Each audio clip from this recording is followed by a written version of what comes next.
Today, I visited CL and it was fun and very heartfelt. Me and her have been friends, online friends, for 5 months. Our location meetup isn't really a big problem because I used to live from where she is.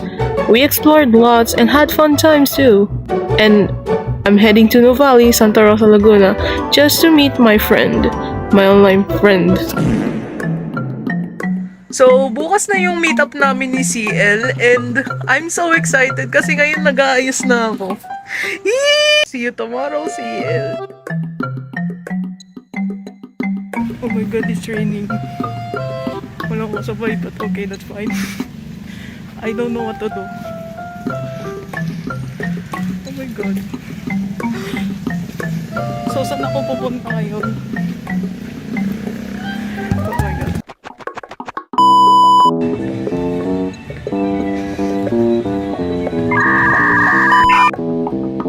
Gift boxes. Holy shit. I'm at this spot. So I really need a table to sit at kasi putangin na pagod na yung pa ako. Then at this point, me and Ciel could have meet at that point. But I went to the wrong mall. So I had to run outside my phone to sleep on the rain just to get to the mall Ciel was in at. Ciel didn't expect me for me that to and we brought snacks for us so we decided to go to an arcade. Sisigaw kami dito, di joke lang. Hi guys! Hindi na ako makita ng takpad ng kasama ko. Naka-hairnet pa ako guys. Tutok na kasi ako late. Wait lang, doon ka. Let's see the height difference. Color. Putang Yung ina. makita. Yes guys, we are not family friendly. We are adult friendly. ang random eh. Oh, ano nangyari? Wala. Gago.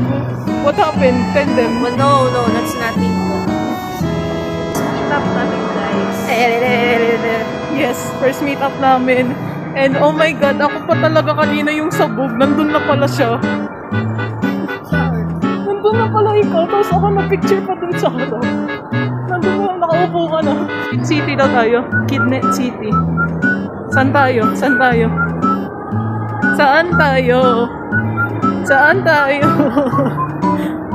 Hello? Tara sa all toys, bata ako. Joke lang. Buy me toy, mommy. Buy me toy. Buy me toy, please. Buy me toy. Please buy me toy. We're vlogging out na. Wala yung arcade. Hindi namin makita. Bulag kami. Ako lang pala. Hindi ko lang talaga arcade dito. Ito na po yung end ng ano namin. Mababangga pa ako. Kasi sasakay na po kami ng jeep. Driver, I'm coming to your closet tonight.